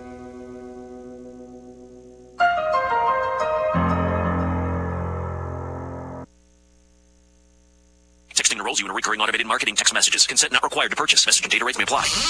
Leaving for the gym so early? I'm ready to go. Since you started taking Nugenix Total T, you've been acting like when we met in our 20s. I feel like myself again. Lower testosterone after turning 40 slowed me down. Nugenix Total T has been a game changer for me. What is it about Nugenix Total T that's different? It's a key ingredient called Tesnor. It boosts free and total testosterone to help you get back the drive and energy from your youth. Total T is backed by 5 clinical studies. I've seen the huge difference it's made for you in the gym, at work, and in the bedroom. I'm so glad I sent them a text for my complimentary bottle. Text LION to 321321 right now for your complimentary bottle of Nugenix Total T. Nugenix is the #1 selling testosterone boosting brand at GNC and Walmart. Do it now, and we'll also send you a bottle of Nugenix Thermo X, our newest, most powerful fat burner ever. Absolutely free. Text LION to 321321. That's LION to 321321.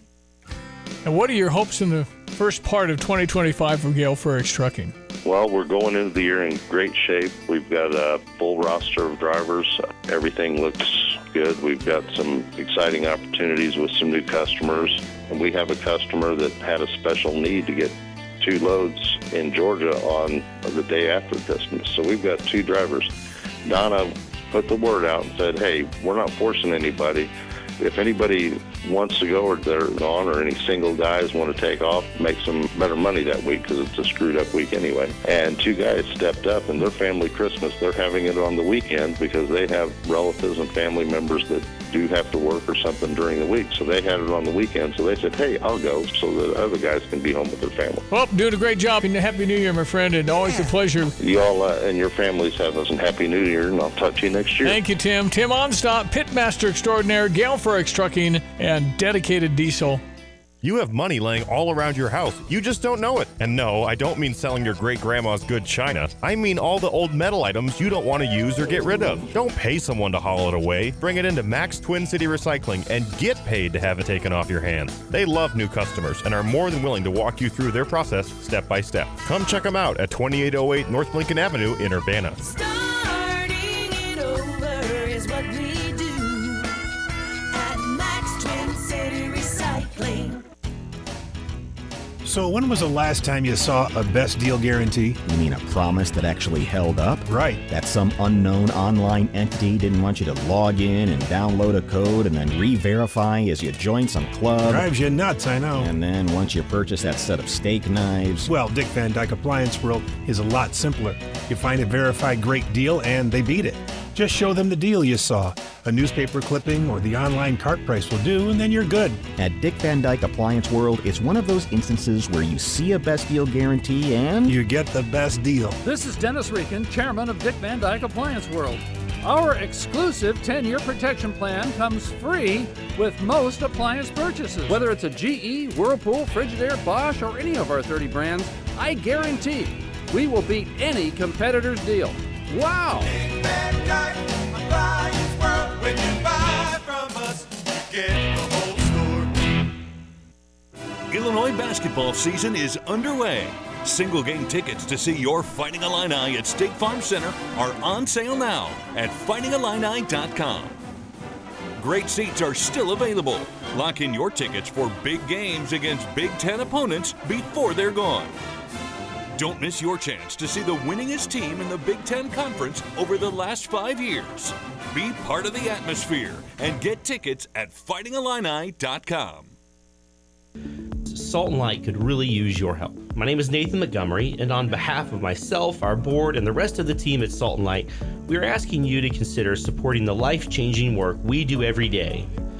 Our board members have pledged to match all donations to up to $58,000 because they believe so strongly in the impact happening through Salt and Light.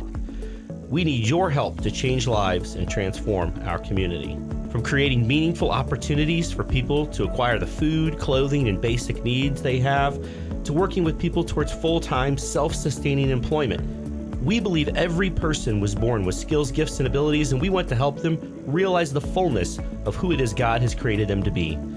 If you're able to give, check out our website at saltandlightministry.org for lots of options and ways to give. For ways to get involved, visit our website at saltandlightministry.org. We need your help to change lives and transform our community. ZipRecruiter.com/free.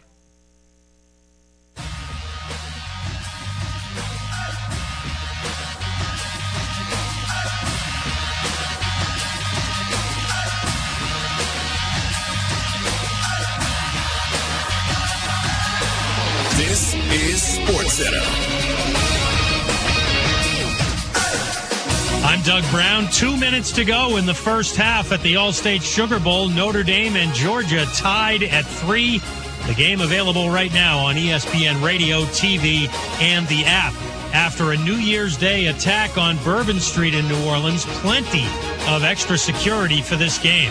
ESPN's Laura Rutledge. There's a shock amongst everybody, of course, here, as you might imagine, and both teams echoing the sentiment of being so concerned and worried for the victims of these attacks as well as their families and anybody affected by it. Laura Rutledge at the Superdome in New Orleans. There was a moment of silence held before today's kickoff. The Browns will start quarterback Bailey Zappi in the season finale Saturday against the Ravens. Dorian Thompson-Robinson, who started the last 2 games, will also play for Cleveland. Avalanche defenseman Keaton Middleton signs a 2-year contract extension that runs until 2027. Michaela Schifrin hoping to get back on her skis very soon, although it's uncertain if she'll be ready for the World Championships next month. She crashed in a race in Vermont almost 5 weeks ago. Hey, it's your resident Super Bowl champ, Chris Candy, coming up Friday. Lions and Vikings, I'll tell you why this game won't only impact the season, but the future seasons to come. It's Unsportsmanlike, 6 a.m. Eastern, right here on ESPN Radio, ESPN2, and ESPNU.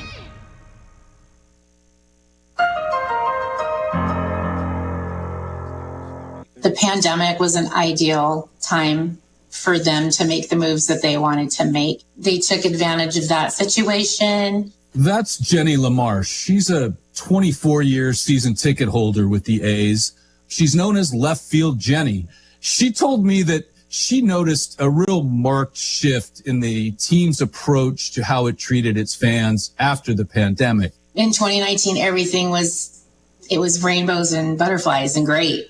And then we come back in 22 with season tickets and doubled, if not more, the season ticket prices, which, in the bleachers. We're in the bleachers mostly for a reason, because we can't afford seats behind home plate on a full season ticket. But even doubling that for people's budgets is just unacceptable. And then they took away the discounted parking and the discounts on the food and beverages. And so that says a lot about how they felt about the fan base. Let it not be forgotten, this was not a bad baseball team during these particular runs. 2018, wild card. Okay, they lost in the first round. 2019, wild card. Okay, they lost in the first round. But the actual pandemic year 2020 made the wild card, won a series, and then ended up losing to Houston, a very good team, as we know.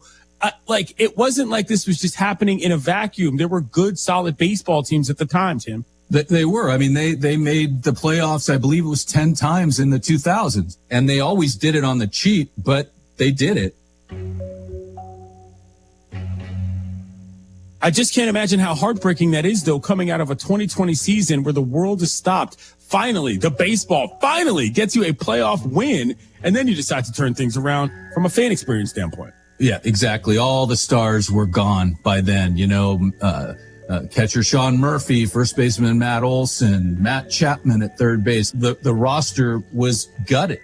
And so when you looked at what the team was and wasn't doing and how it was treating its most loyal fans, I mean, there's a wide belief within the fan base that after the pandemic, the A's knew at that point, when they were on parallel paths between Oakland and Las Vegas, that they weren't going to stay in Oakland. Tim, we heard a little bit from left field Jenny before the break. That's a great nickname, by the way, just in general. Please do tell us more about her and where that moniker came from. Well, she's good friends with right field Will, so that should tell you something about where Will sits. But yeah. The short version of the left field Jenny nickname is that obviously her season tickets for 24 years have been in the left field bleachers. All of us that have been there for several years kind of just started adapting names. It's very noticeable. She's got big red curly hair. She's always waving an A's flag. I would get like, oh, where's the girl with the flag with the red curly hair? And then so it just kind of like morphed into a left field Jenny kind of thing. I would say the main reason I wanted to talk to left field Jenny is because she's taken a different approach this season. Many fans, as you can tell by the attendance figures, have boycotted the A's. You can get your last dive bar summer of boycott pin if you want. But they have thought, that the thinking is you don't want to put any more money into this team's pockets. They don't deserve it. But, left field Jenny is different. She, before the season, decided she was going to go to every single home game. This would be the year that I attempt to attend all the games, because I wanted and felt I needed for myself to experience as much of the Oakland A's as a team, as players, as the sport itself in the Oakland Coliseum. It feels like a second home to me. And it's been like that since day one. Jenny Clinton, she was very deliberate about this. She approached her employer and got permission to be away from the office every time the A's were playing a game. She kind of keeps her eye on emails. Usually she'll check it right before first pitch and maybe once in the middle of the game and then maybe once as soon as the game ends. She talked about there have been a lot of unique experiences the last couple years, and one of them was this year's opening day. It was a little surreal because it was opening night and there was maybe like 4,000 or 5,000 people. At least that's what was reported. But I was still happy to be there because that's, like I said, in my heart, that's where I feel like I belong. And as it's gone on, still every day I'm happy to be there. But every day now is more, it's almost over. So it's more emotional every day. I imagine that somebody like that might get made fun of quite a bit for being so serious about, for lack of a better term, such a bum squad, never mind franchise. But she's got a pretty unique view on the joy that she expresses just being in the park. What are some of her favorite experiences there? One player in particular is cited by Jenny often as someone who's given her a lot of joy over the years, and that's Mike Trout. And, Mike Trout came up as a left fielder. We know him as a center fielder, but when he first came up, he was a left fielder for the Angels. So he was right below Jenny whenever the Angels came to the Coliseum. And she and her bleacher friends, they're always trying to come up with some funny thing to do or some little gimmick. And they decided to have some fun with his name. Who doesn't want to try to take advantage of the name Trout and, give him some grief about it? So what they did was they made these sort of, homemade fishing poles, sort of like Huck Finn fishing poles with a stick and a string. We all showed up with sticks that we turned into like mini fishing rods, and we put Swedish fish on the end of them and just were yelling, "Hey, fishy, fishy, fishy" at him. And he just, laughed, shook his head, probably said, "You guys are crazy." And he was the best sport. Occasionally he'd even go over there and pull one of the pieces of candy off the string and eat it and give him a big thumbs up. And, that's the kind of interaction. I mean, that's the kind of thing she didn't want to miss this last year. I'm hearing all this from Jenny, and also just reflecting on what we've heard from everyone else you've spoken to. Even Jorge in the previous episode, when he compared the Coliseum to public plazas in Mexico. Like, there's a real palpable sense of community that comes through here. You're exactly right, Clinton. And one of the stories that Jenny tells is having been around this one family where they had a young son. I mean, I've seen so many kids born and grown up in this stadium. One of the kids used to sleep under our seats in his diapers during the games. And he just graduated from Cal and was playing football. That's something they can never take away from me. So I still have those connections to the stadium. And that's where the last 24 years of my life have been. And I've met the majority of the friends that I have today through the Coliseum, through the A's being there. Yeah, I think the short version of that, and it's something that's lost on, frankly, quite a few fan bases as things like Rings Mountain and Legacy Twitter become more and more a part of why people talk about sports at all, is just the fun part is the people you're there with.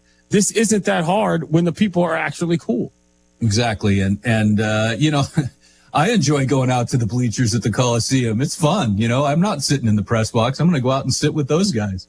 Tim, there's the people that work for the team. There's the people that are on the team. There's the people that go and support the team. But there's also the people that make the team go in the context of on the ground. And I'm referring to people who work in and around the stadium. How is this impacting them? Well, Clinton, I'd like to introduce you to Kendrick Thompson, who's known as Ice Cold Kenny Bo. I'm Ice Cold Kenny Bo. I started working at the Coliseum. I've been there for 13 wonderful years. If there's such a thing as a celebrity vendor, this is our guy. Everybody knows him. He's got a great beer call. Ice cold, ice cold. Who's thirsty, folks? Cold beers. Very good. That's the first time I've been able to do that. Not at work. He's a very happy guy. He's always smiling. And, he started going to A's games as a fan when he was like 4 or 5. His stepdad was a longtime vendor at the Coliseum and a charismatic one, just like his son. First game he took me to, and he told me I had to hold my money. He said, "You're going to hear a lot of stuff out there, and just, enjoy it, have a good time, and just make it fun for you." Evan, Canty, and Michelle are unsportsmanlike. Any mayo-based salad is disgusting. There's only one chicken salad on earth that I will eat. Most of them are too mayo-based. Egg salad is the grossest thing you could ever show me. That is so gross. If you're like, you know what I'm craving? An egg salad sandwich? Sickening. Tuna and egg gross. Ugh. Yeah. Unsportsmanlike. Weekday morning starting at 6 Eastern on ESPN Radio and on ESPN2. Progressive presents Renters MVP's Most Valuable Possessions. Today's MVP, Emily Neal's 70-inch TV. Because after watching her second-grade students yell at each other for hours, there's nothing Emily enjoys more than watching super rich housewives also yell at each other. Why? Because those women are not her responsibility. And that's why her TV is today's MVP. Keep your most valuable possessions protected by bundling your renters and auto insurance with Progressive. Progressive Casualty Insurance Company affiliates and other insurers not available in all states. Adam Schefter here with Vivid Seats. We've got some late-breaking news coming out of the stands. According to multiple sources, Vivid Seats fans are scoring rewards on every purchase and at a rapid pace. Obviously, these rewards are a game changer, and coupled with their MVP-worthy ticket selection, why get tickets anywhere else? Don't drop the ball this season. Shop with Vivid Seats and earn rewards on every ticket. And as the official ticketing partner of ESPN, Vivid Seats is offering you $20 off your first $200 ticket purchase with code Schefter. That's code Schefter. Welcome to TGL presented by SoFi, golf's newest league. It's sharp and it's electric. How is it sharp? How is it electric? Good questions. Try this on for size. 2 hours of hammer dropping, overtime forcing, playoffs on the line, golf. With 24 of the best players from the PGA Tour. Split into 6 teams. Atlanta, Boston, Jupiter, LA, New York, and the Bay. This isn't your average Sunday pickup game. Tune in every week for TGL matches. Only on ESPN. Keep up. It's golf. Hey, it's Michelle Smallman, and coming up Friday, we react to the Sugar Bowl, plus we'll get you ready for Week 18 in the NFL. It's on Sportsmanlike, 6 a.m. Eastern, right here on ESPN Radio, ESPN2, and ESPNU. It's a college basketball Super Saturday on ESPN, featuring SEC powerhouses. First, it's a top 10 showdown between the Florida Gators and Kentucky Wildcats. Then, Coach Callen's Arkansas Razorbacks visit enemy territory versus the top-ranked Tennessee Volunteers. Welcome to a college basketball Sonic blockbuster doubleheader. Number 6 Florida, number 10 Kentucky at 11 a.m. Eastern. Then number 23 Arkansas versus top-ranked Tennessee. Saturday on ESPN.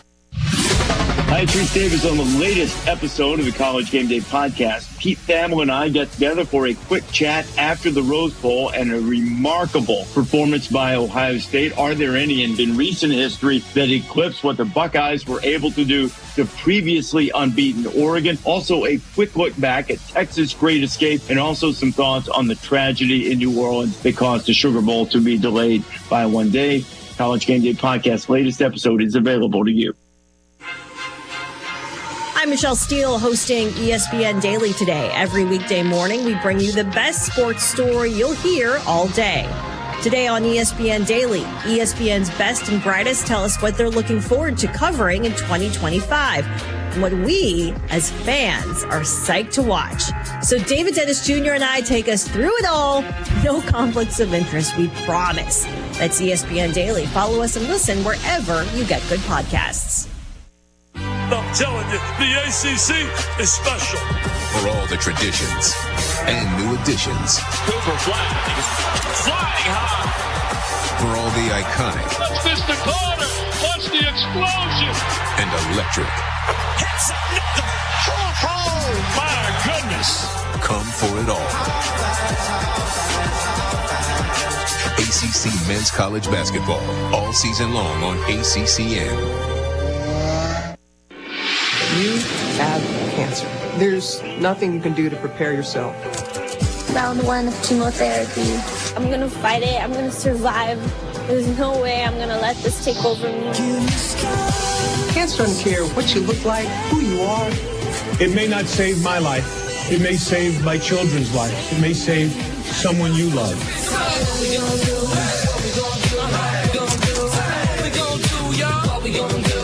You ain't get this cancer about you. Let's do it. Live.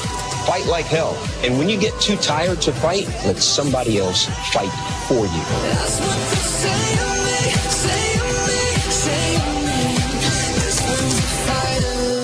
Because of all the donations, mine is one of the lives that's been saved. Don't give up. Don't ever give up. Visit v.org/donate. ABC Hockey Weekend is back. There's going to be stars everywhere on the ice. Saturday, the Rangers. Artemi Panarin, he's a game changer. Visit the Capitals. This is the best goal scorer the game has ever seen.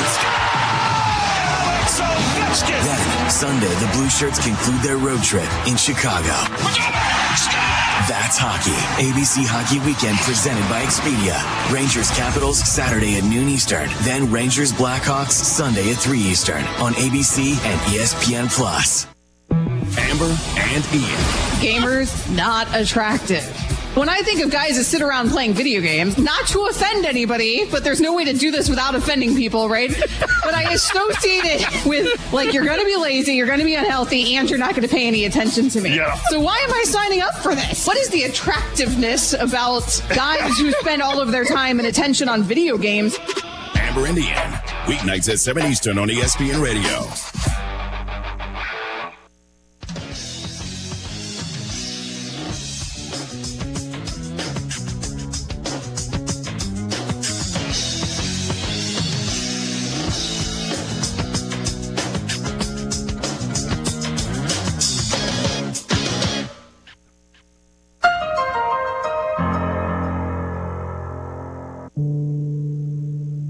For me, it just became the love of it. Like, I never cared for the tips. I've never cared for the money. I've always told people I would do this hourly if I could, because for free or voluntary, just because I love it. For me, it's not something you just go out there, work a couple hours, make some good money, and go home. And the next day, I actually enjoy speaking with fans. I enjoy learning from fans. You know, I might see a fan I know every single game, and you know, they want the same exact beer. Having a conversation started like that, making friends outside of work, it's just more than a job to a lot of us, especially me. If it sounds heartfelt, it's because it is. And if you watched him work, you would see that attitude in practice. This guy, he's going to miss this for reasons that go well beyond a paycheck. And, you know, I asked him about the situation with the A's, obviously, with this place closing down essentially after this season. And, you know, I asked him, what about this building? What are people missing about what that Coliseum means to someone like you? They're missing the heart of it. Because it's like, we love the stadium. We don't care if it's falling apart. We know we don't care about none of that. It's our home. This is all we have. And, you know, in the city of Oakland, it's a saying, you know, Oakland can't have nothing. And this is what we have. This is the only thing that, sorry, I'm getting a little teary-eyed. This is the only thing that a lot of us have. To go to express ourselves, to go to feel free, to cheer our team on, to seeing Raiders try to make the playoffs, or seeing the A's in the playoffs with 50,000 fans there. Like, that's the heart. You know, those outside folks, they don't see what we see. They don't have the same support that we built here. You know, on the night of July 22nd, most of these Coliseum workers, whether they be vendors or stadium ops employees or even the incredibly good groundskeeping crew, they were told by the A's in an email that they will be out of a job at season's end. And this comes after an already big decrease in the workforce over the past couple years to account for the lack of attendance. A lot of things are going to be lost. It's 3 sports teams. You can't change that. The kids, where are they going to have to go to? What's going to happen afterwards? In my opinion, I really don't think it's good, because where are these people going to work? Where are the concession workers that's been there for 40, 50 years going to go? That's heartbreaking. That said, Tim, as we get closer to the final game at the Coliseum, something that I don't want to say looking forward to attending, but will be honored to be in the place for, considering how historic it's going to be. What kind of headspace is everyone in the Bay in right now? Well, you know, it's the fans I talk to say they kind of have these milestones, you know, like these pins on a timeline, and one of them was September. Like they said, September hits, this is going to be real. We're going to have less than a month of A's baseball left. And, you know, I tried to get a sense of where people are. And, you know, obviously everyone's at a different place with the pervading sense that everyone is sad, right? I mean, that's mainly they're sad or they're angry.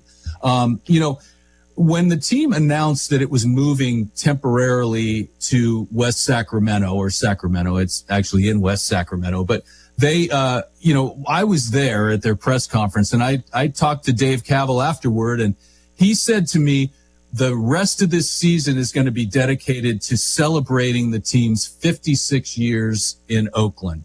And so, you know, I wanted to ask these people, I wanted to ask people like Brian and Jenny, like, what are they seeing? This celebration that he talked about, what are they seeing as they get close to the end? Has it felt like a celebration to you? No, not at all. There's been absolutely zero celebration. It's like they haven't touched it with a 10-foot pole. They won't touch it. They won't at all try to figure out some sort of way to leave with a little bit of grace or dignity. So what you see in the ballpark, Clinton, right now, the only way you really know that this is the end of something is by, video montages of history on the screens before games that don't ever address directly the end of baseball in Oakland. They'll bring some alumni in on Sundays and they'll sign autographs for an hour and then they'll throw out the first pitch. But beyond that, you really wouldn't be able to tell that this is this epic event. I don't see that as celebrating Oakland, like Oakland itself, the time here in Oakland. They're not living up to that end of the deal at all. If you had, say, 30 seconds alone with John Fisher, what would you tell him? Nothing I could say here.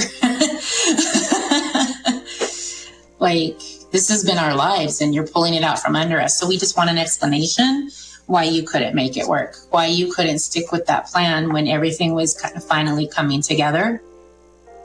If I had 30 seconds alone with John Fisher, what would I tell him? I would tell him just to stay in Oakland. Don't leave. Think about what you're doing to us. Think about what you're taking away from these kids. Think about all the workers that that have been faithful and loyal. Build and keep building. We just had 50,000 people. 50,000 in the playoff game, the most ever. So why not keep that same team? Why tear them apart the next year on purpose? There's nothing I could say to that man that could ever change his mind or his feelings about what he's done. He said it himself. It's been harder for him than it is for anybody else. You can't change a person's mind that thinks like that. There's definitely passion there. Different people express it either less or more colorfully. But I do think that the sentiment is like, we've done everything to try to show our loyalty. Where's yours? So those sentiments that these fans will leave with is just ushering in what is about to be probably the messiest relocation of our lifetimes. The A's are going to play 3 years in a minor league stadium in Sacramento starting next season. They've got this deal to build a ballpark on 9 acres in Las Vegas. That is still up in the air. That deal is not complete. They don't have their financing out. They don't have complete renderings of the stadium. To throw the Vegas metaphor out there, this is a real gamble, what John Fisher and the A's are doing. And I think the question that we have to ask is, when you look at the financial side of this, and when you look at all the challenges inherent in relocating not once, but twice in 3 or 4 years, does this make sense? I think this is an absolute own goal for John Fisher, right? He has really managed to seize defeat from the jaws of victory here. I will be very surprised if John Fisher comes out happy from whatever this deal works out to be, whether it's in Las Vegas or Sacramento or someplace else. That is where we will leave it until next time, Tim. Thank you, sir. Thank you, Clinton. As we were wrapping production on this episode, we received a response from the Athletics.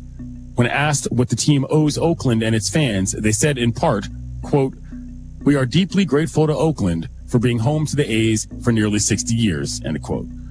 They went on to say, "We appreciate the community members, local leaders and staff who have worked diligently to build a new home in Oakland, and applaud the fans who passionately advocated for the team to stay. We extend our heartfelt gratitude to the loyal fans for their unwavering support throughout the years." The full statement is available in today's episode description.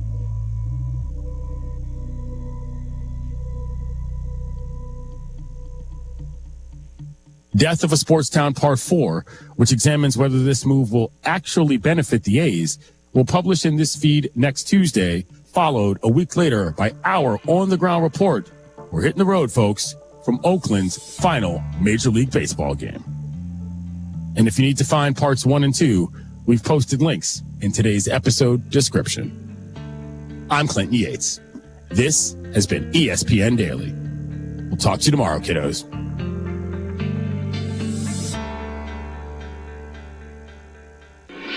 You have cancer. There's nothing you can do to prepare yourself. Round 1 of chemotherapy. I'm gonna fight it. I'm gonna survive. There's no way I'm gonna let this take over me. Cancer doesn't care what you look like, who you are. It may not save my life. It may save my children's life. It may save someone you love.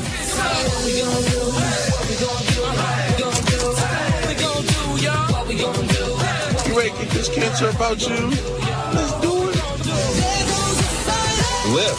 Fight like hell. And when you get too tired to fight, let somebody else fight for you. That's what they say of me, This one's the fighter. Because of all the donations, mine is one of the lives that's been saved. 1, 2, 3. Never give up. Don't give up. Don't ever give up. Visit v.org/donate. Texting enrolls you in a recurring automated marketing text messages. Consent. Texting enrolls you in a recurring automated marketing text messages. Consent not required to purchase. Message and data rates may apply. Leaving for the gym so early? I'm ready to go. Since you started taking Nugenix Total T, you've been acting like when we met in our 20s. I feel like myself again. Lower testosterone after turning 40 slowed me down. Nugenix Total T has been a game changer for me. What is it about Nugenix Total T that's different? It's a key ingredient called Tesnor. It boosts free and total testosterone to help you get back the drive and energy from your youth. Total T is backed by 5 clinical studies. I've seen the huge difference it's made for you in the gym, at work, and in the bedroom. I'm so glad I sent them a text for my complimentary bottle. Text LION to 321321 right now for your complimentary bottle of Nugenix Total T. Nugenix is the #1 selling testosterone boosting brand at GNC and Walmart. Do it now, and we'll also send you a bottle of Nugenix Thermo X, our newest, most powerful fat burner ever. Absolutely free. Text LION to 321321. That's LION to 321321.